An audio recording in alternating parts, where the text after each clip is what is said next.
यही तो मुझे लगता था कि कुछ तो है जो मेरी समझ में नहीं आ रहा। आपने इसे इतने सुंदर शब्दों में बताया कि कैसे धन्यवाद करूं।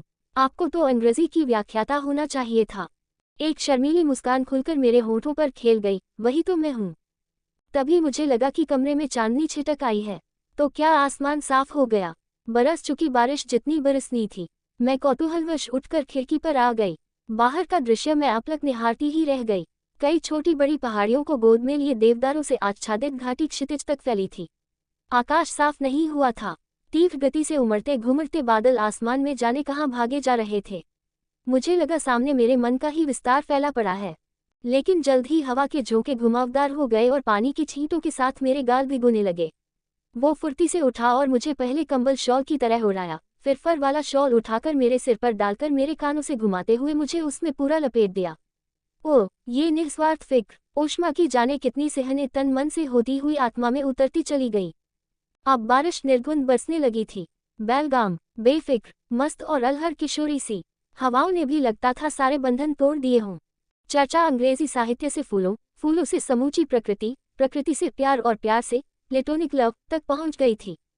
प्लेटोनिक लव की अवधारणा बहुत रोमांचित करती है, मगर इसकी सत्यता पर यकीन नहीं होता। मेरा स्वर अचानक उदास हो गया और आंखों में व्यंग्य, अविश्वास और निराशा के बादल गहरा गए। आपको लगता है इस दुनिया में ऐसा प्यार होता होगा? बिल्कुल, बस उसे पहचानने की नज़र होनी चाहिए। वो तो दुनिया में इस बारिश की तरह बरस रहा है, नदी निर्झर की तरह बह रहा है।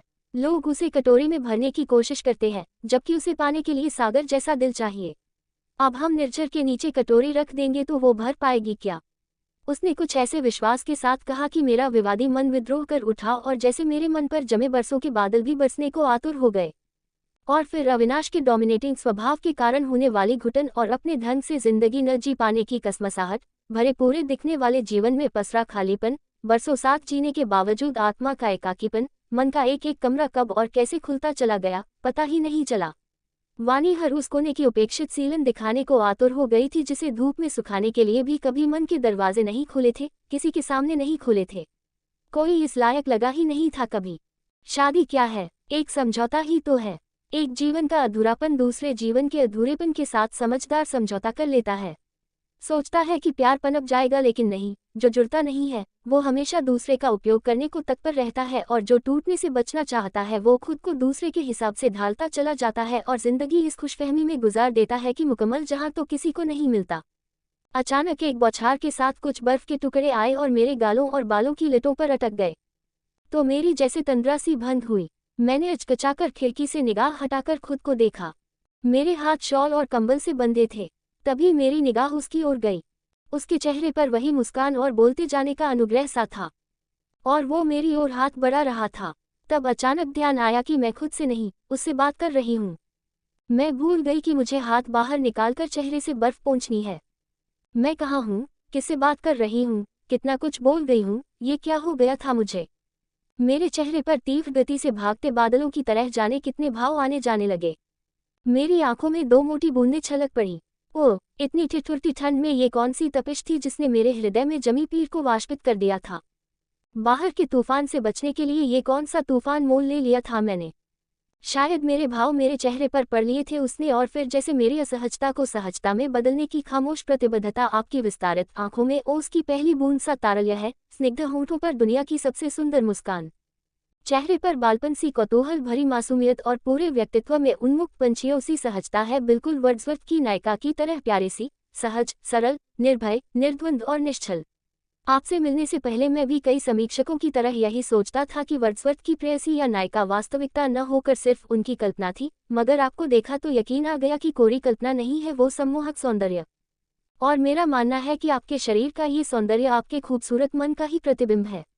जी में तो आता है कि आपको छूकर देख लूं, आप है भी या? उसने अपनी उसी सम्मोहक मुस्कान के साथ एकटक मुझे देखते हुए दो कदम आगे बढ़कर उंगलियों के पिछले हिस्से में मेरा स्कार्फ पकड़कर उससे ही बहुत हौले से मेरे गालों और बालों से बर्फ पोंछ दी। जाने कितनी बिजलियां दौड़ गई शरीर में एक साथ। उसने मेरे गाल ही नहीं छुए, मेरे वजूद को छू दिया था। उसे तो पता नहीं, पर मुझे आज मेरे होने का एहसास हो गया। सिर्फ होने का ही नहीं, बहुत विशिष्ट, अतुलनीय होने का एहसास हो गया था। जाने कितनी देर मेरी अचकचाई आंखें उसकी आंखों में जाने कौन सा अनदेखा, अनजाना सच तलाशती रहीं। उनमें साफ लिखा था कि उसने ही नहीं, मैंने भी उसे कहीं बहुत गहरे छू दिया है। ओह, क्या कर डाला है मैंने अपने मन को अनावृत करके।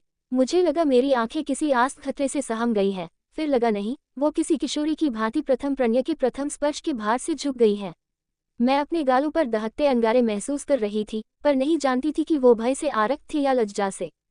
उसके बाद खामोशी इतनी मुखर हो गई कि उसे शांत करने के लिए कुछ बोलना जरूरी हो गया। सुबह 7 बजे की बस है मेरी। बड़ी मुश्किल से मेरे मुंह से कुछ निकला, मेरा ख्याल है आप कुछ देर सो लें, मैं रजाई ला देता हूँ। उसने इतनी तत्परता से उत्तर दिया कि मुझे लगा ये खामोश नज़दीकियाँ उसे भी मेरे जितना ही डरा रही थी। लेटते ही मेरी पलकें झपकने लगी। सुबह बाहर निकली तो आकाश की तरह धरती भी धुली पुछी साफ और खूबसूरत दिख रही थी। मैंने देखा सारी सीमा रेखाएं अपनी जगह थीं। मन आश्चर्यचकित सा सोच रहा था, कल कहाँ से आया था इतना सारा पानी और आज कहाँ चला गया। आपकी बस एक जलस्रोत पर रुकेगी, वहां उतरकर उसे देखिएगा जरूर, बहुत सुंदर है। उसने मुझे बस में बैठाते हुए कहा। न जाने कितने वाक्य मेरे मन में घूमते जा रहे थे। Thank you for all, sorry for inconvenience, आप बहुत अच्छे इंसान हैं। मगर जुबान को जैसे ताला लग गया था। उसे ये बताने के लिए मेरे पास शब्द कहाँ थे कि क्यों इस रिश्ते को दोस्ती का नाम नहीं देकर आगे नहीं बढ़ा सकती। कहने का साहस नहीं था कि खुद से डरती हूँ। कंडक्टर ने सीटी बजाई तो भावों को शब्दों में ढाल न पाने की बेबसी में मैंने अपने हाथ खिड़की से बाहर निकालकर उसके दोनों हाथ थाम लिए। मैंने देखा उसकी आंखों में मोती से चमकने लगे थे, जिनमें मेरा प्रतिबिंब था। फिर लगा उसकी आंखें आकाश बन गई हैं या फिर समंदर जिसके विस्तार की कल्पना भी नहीं की जा सकती। लगा मैंने जो कुछ भी नहीं कहा उसने सब सुन लिया है। हमारी आंखें एक दूसरे की आंखों में एकटक देख रही थीं। लगा जैसे आसपास कुछ भी नहीं था। वक्त ठहर सा गया था, जैसे फूलों पर मंडराती तितली या हवा में हिलता गुलाब सब स्थिर हो गए थे या मेरे और उसके अलावा इस ब्रह्मांड में और कोई है ही नहीं। और हमारे छूटना न चाहने वाले हाथ धीरे धीरे छूटते गए, जैसे नदी अपने तटबंधों में बंदी बहती ही चली जाती है। बस चलने के बाद पनीली दृष्टि अपनी हथेलियों पर पड़ी तो देखा उन पर एक कागज का टुकड़ा रखा था। उसमें एक फ़ोन नंबर और मेल आईडी थी। लिखा था, अगर जीवन में कभी भी किसी भी चीज़ के लिए आपको लगे कि मैं आपके काम आ सकता हूँ तो झिझकिएगा मत। अब मेरी आंखें अंबर बन गई, सदियों से जमती गई बूंदें उमड़ पड़ी। मैं भले ही कुछ न कह पाई थी, पर उसने कुछ न कहकर भी एक पंक्ति में सब कुछ कह दिया था। प्लेटोनिक लव मेरे मन की छोटी सी कटोरी में निर्झर बनकर बरस गया था। भले ही मुझमें उसे थामकर रखने की पात्रता नहीं थी, पर उसके कभी इस जीवन में आए होने का एहसास भी कम सुखद न था। एक अमूल्य निधि पाकर खो दी थी या खोकर पाली थी, कह नहीं सकती। तभी जलस्रोत आ गया। मैं उतरकर उसे देखने लगी। नयन ठहर से गए। कितनी खूबसूरत धारा थी। वो ठीक कह रहा था। न नदी ने संयम तोड़ा था, न आसमान बौराया था। पर्वतों के भीतर युगों से बह रही जलधारा चट्टान फोड़कर सूर्य दर्शन को निकली थी और अब बड़ी ही खूबसूरती के साथ वापस उन्हीं अंध गुफाओं में समाती चली जा रही थी। अपनी नियति के सामने नतमस्तक सी, सहज, निरंतर गतिशील, मौन।